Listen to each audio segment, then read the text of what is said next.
প্রজন্ম থেকে প্রজন্মের হাত ধরে জনপ্রিয়তায় চলছে মিষ্টান্নের অন্যতম রেসিপি সুজির হালুয়া। আজকের সমাজে ট্র্যাডিশনাল সুইট ফুডস হিসেবে সুজির হালুয়ার চাহিদা কিন্তু অনেক বেশি।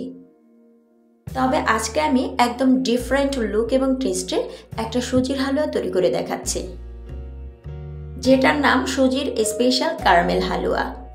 এর জন্য একটা প্যানে 1 টেবিল চামচ নিয়েছি ঘি। ঘিটা প্রপারলি মেল্ট হওয়ার পরে এতে আমি 3 টেবিল চামচ দিয়ে দিচ্ছি সাদা চিনি। এই চিনিটা দিয়ে ক্যারামেল তৈরি করে নিচ্ছি। আর 3 টেবিল চামচ চিনির জন্য আমি এখানে 3 টেবিল চামচ নর্মাল পানি দিয়ে দিচ্ছি। এখন এই চিনিটা নাড়তে নাড়তে একটা পর্যায়ে দেখবেন চিনিটা প্রপারলি মেল্ট হয়ে এর কালারটা চেঞ্জ হয়ে একটা লাইট ব্রাউন কালার চলে এসেছে।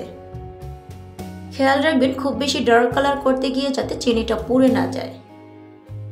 ক্যারামেলটা যখন তৈরি হয়ে এসেছে এতে আমি প্রায় 1.5 কাপের মতন সুজি দিয়েছি। সুজিটা দিয়ে ক্যারামেলের সাথে খুব ভালো করে ভেজে নিয়েছি। এখানে আমি কিছুটা আস্ত মশলা দিয়ে দিচ্ছি, এলাচ, লবঙ্গ এবং দারুচিনি। আপনি চাইলে এখানে শুধু এলাচ গুঁড়োটা ব্যবহার করতে পারেন। আর 1 মুঠ দিয়েছি কাজু বাদাম কুচি, যে কোনো ধরনের বাদামটা এখানে ব্যবহার করতে পারবেন।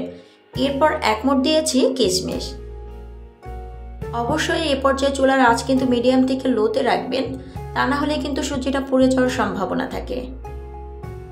এখন 1 থেকে 1.5 মিনিটের মতন সুজিটাকে খুব ভালো করে ভেজে নিচ্ছি। আমি এখানে 1/4 কাপ পাউডার মিল্ক নিয়েছি।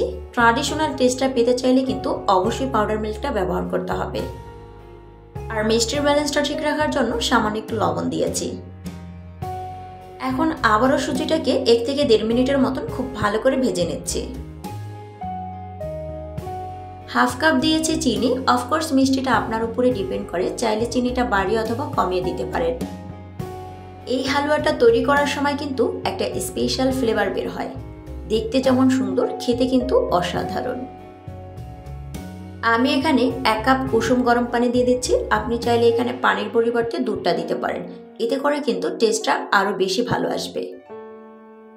এখানে একটা কথা রেকমেন্ড করছি, পানি অথবা দুধটা যোগ করার পরে কিন্তু আর হাত থামানো যাবে না। একদম রান্নার শেষ অবধি কিন্তু অনবরত নেড়েচেড়ে যেতে হবে। ডিফারেন্ট লুকস এবং টেস্টের এই রেসিপিটি অবশ্যই বাসায় একবার ট্রাই করার অনুরোধ করছি।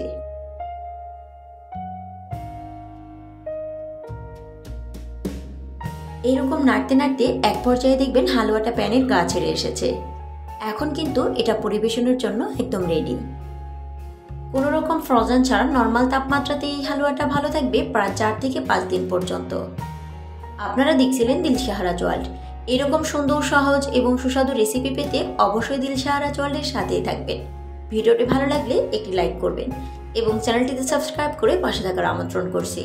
আবারও দেখা হবে নতুন কোনো এপিসোড নিয়ে। ততক্ষণ পর্যন্ত ভালো থাকবেন, সুস্থ থাকবেন। আল্লাহ হাফেজ।